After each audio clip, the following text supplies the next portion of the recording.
সবাইকে জয় যিশু, praise the Lord. আরেকটি বার ঈশ্বরের সত্যের বাক্য, ইংরেজিতে the truth of the word of God. এটা হচ্ছে part 2, truth of the word of গডের পার্ট 2, যেটা আমরা দেখছিলাম প্রথম থেসলোনিকেও 4:3-4 থেকে আমরা দেখছিলাম। তো সেইটা নিয়ে আমরা আলোচনা করব। তার আগে পার্ট 2তে যাওয়ার আগে আমরা প্রার্থনা করি, প্রত্যেকটা ভ্রাতা ও ভগ্নীগণের জীবনে তুমি স্পর্শ করো, সত্যটা তুমি রাখো, আমরা যেন জানবার পর গেঁথে উঠতে পারি তোমার মধ্যে। আশীর্বাদ করো, যিশুর নামে চাইলাম, আমেন। Praise the Lord. আমরা দেখে নেব প্রথম থেসলোনিকেও 4 আমরা যেটা দেখেছিলাম, যেটা 6টা আমরা দেখেছিলাম। বলছে এখানে, never harm or cheat a fellow believers in this matter by violating his wife. ঠিক আছে, তারপর কি বলছে? for the Lord avenges all such sins as we have solemnly warned you before God has called us to live a holy life. দাদা, তার মানে কি? তার মানে হয়েছে, যে কোনো ব্যক্তি, আমরা যদি ব্যভিচারের মধ্যে আটকিয়ে যাই, যে কোনো ব্যক্তি আমরা যদি ব্যভিচার বা যারা বিশ্বাসী রয়েছে তাদের ঘরের সাথে আমাদের যদি বাজে কোনো মাংসিক সম্পর্ক থাকে বা লাস্টফুল সম্পর্ক থাকে বা চক্ষুর অভিলাষ, জীবিকার দর্পণ, তাই না, এবং মাংসের অভিলাষ যদি থাকে, এখানে বলছে ফর দ্য লর্ড অ্যাভেঞ্জ, ঈশ্বর সেই সব যত ধরনের পাপ, ঈশ্বরই সেই সব পাপকে দেখে সে কি করবে? সে কিন্তু বিচার অ্যাকর্ডিংলি করবে, সেই অনুসারে করবে সেই ব্যক্তির ওপরে। এর জন্য বলছে as we have সলেমলি warned. Paul বলছে যে আমরা আগেও তোমাদেরকে জানিয়েছি, এখনো তোমাদেরকে সাবধান করে দিচ্ছি। কিসের মধ্যে সাবধান করে দিচ্ছ? এটা হচ্ছে আমার প্রশ্ন। এখানে বলছে warned you, God has called us to live holy life. ঈশ্বর আপনাকে আমাকে তার মধ্যে আমন্ত্রিত করেছে, আপনাকে আমাকে তার পরিত্রাণের মধ্যে যখন আনয়ন করেছে, শুধুমাত্র পবিত্রতার হবার জন্য, তার মতন পবিত্রতা এবং তার মতন ধার্মিকতা নিয়ে চলবার জন্য সে আপনাকে এবং আমাকে আমন্ত্রণ করেছে। তারপর কি বলছে? God has called us to live a holy life, not to live impurity, মানে অসুচিতার জন্য নয়, বা পাপযুক্ত জীবনযাপন করছি সেটার জন্য নয়, পবিত্রতার যুক্ত জীবনযাপন করতে বলেছে। তারপর কি বলছে? therefore, এইবার আমরা এটা শুনে নিন, anyone, যে কোনো ব্যক্তি, therefore, তথাপি, কিন্তু, এইগুলি হয়েছে আমরা বুঝতে পারবো। therefore মানে সতর্ক, তারপরে কিছু বলছে বাইবেল।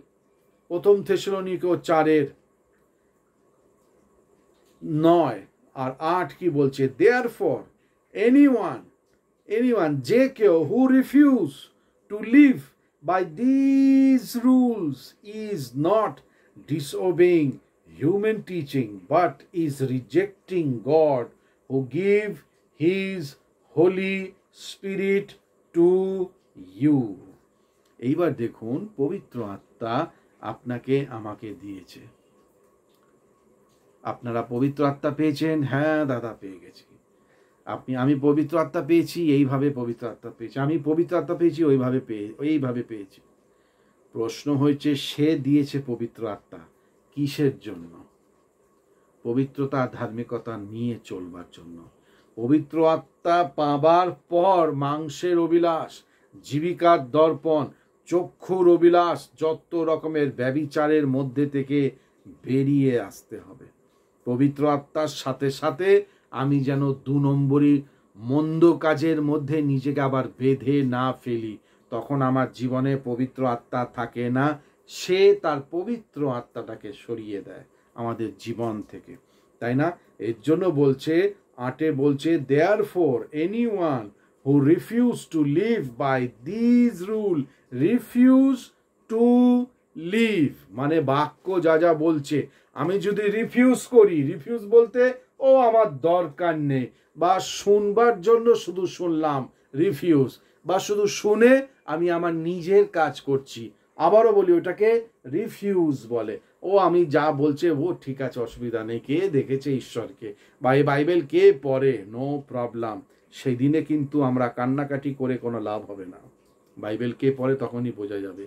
সেই বলছে, তারপর বলছে কি, therefore anyone who refuse, যে কোনো ব্যক্তি, সে রাজা হোক বা সে একটা দিনহীন দরিদ্র হোক, সে যত বড় ধনী ব্যক্তি হোক বা গরিব দরিদ্র মানুষ হোক, anyone who refuse to live by these rules, বাক্য বচন, refuse to live by these rules, rejecting God, এই জীবিত অবস্থায় আমি রিজেক্ট করছি।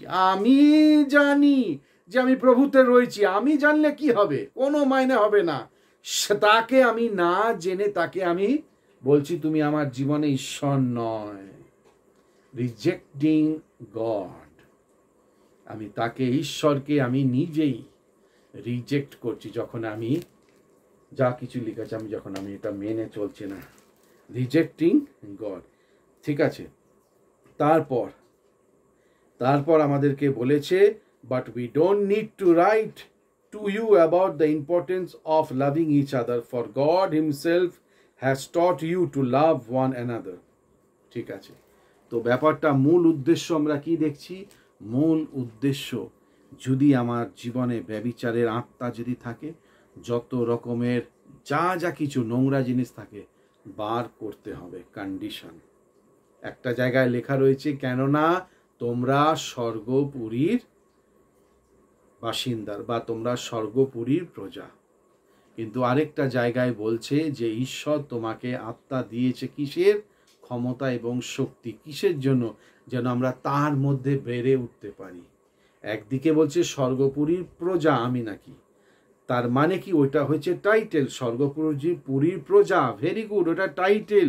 তার মানে টাইটেল আমি পেয়ে গেছি বলে আমার ব্যাস সব কিছু আমি পরিপূর্ণ হয়েছে না, ওটা টাইটেল দিয়েছে। এইগুলি যদি মেনে চলি, এইটা যদি মেনে চলি, অনলি দেন তাহলে পদবি পাবো, টাইটেল পাবো। টাইটেল শুধু দিয়ে রেখেছে, তার মানে আমি পরিপূর্ণ হয়ে গেছি বলে দিয়েছে না। বাইবেলটা আমাকে বুঝতে হবে। তো সেই হয়েছে ব্যাপার, আমরা যেন খুব সতর্কভাবে চলি, ঈশ্বর যেন প্রত্যেকের জীবনে কাজ করে। আসুন প্রার্থনা করি, প্রভু প্রত্যেককে তুমি সত্যটা জানাও, আমরা যেন জানবার পর তোমার মধ্যে গেঁথে উঠতে পারি। যিশুর নামে চাইলাম, আমেন। যারা যারা সাবস্ক্রাইব করেনি অবশ্যই করবেন, the truth of the word of God Facebook page এবং ইউটিউব চ্যানেল অবশ্যই সাবস্ক্রাইব করবেন। আর ভবিষ্যতে যা যা কিছু ভিডিও আসবে আমরা যদি শুনবার পর মেনে যদি, তাহলে গ্যারান্টি আমরা ঈশ্বরের মধ্যে গেঁথে উঠতে পারবো। সকলকে জয় যিশু, প্রেজ দ্য লর্ড।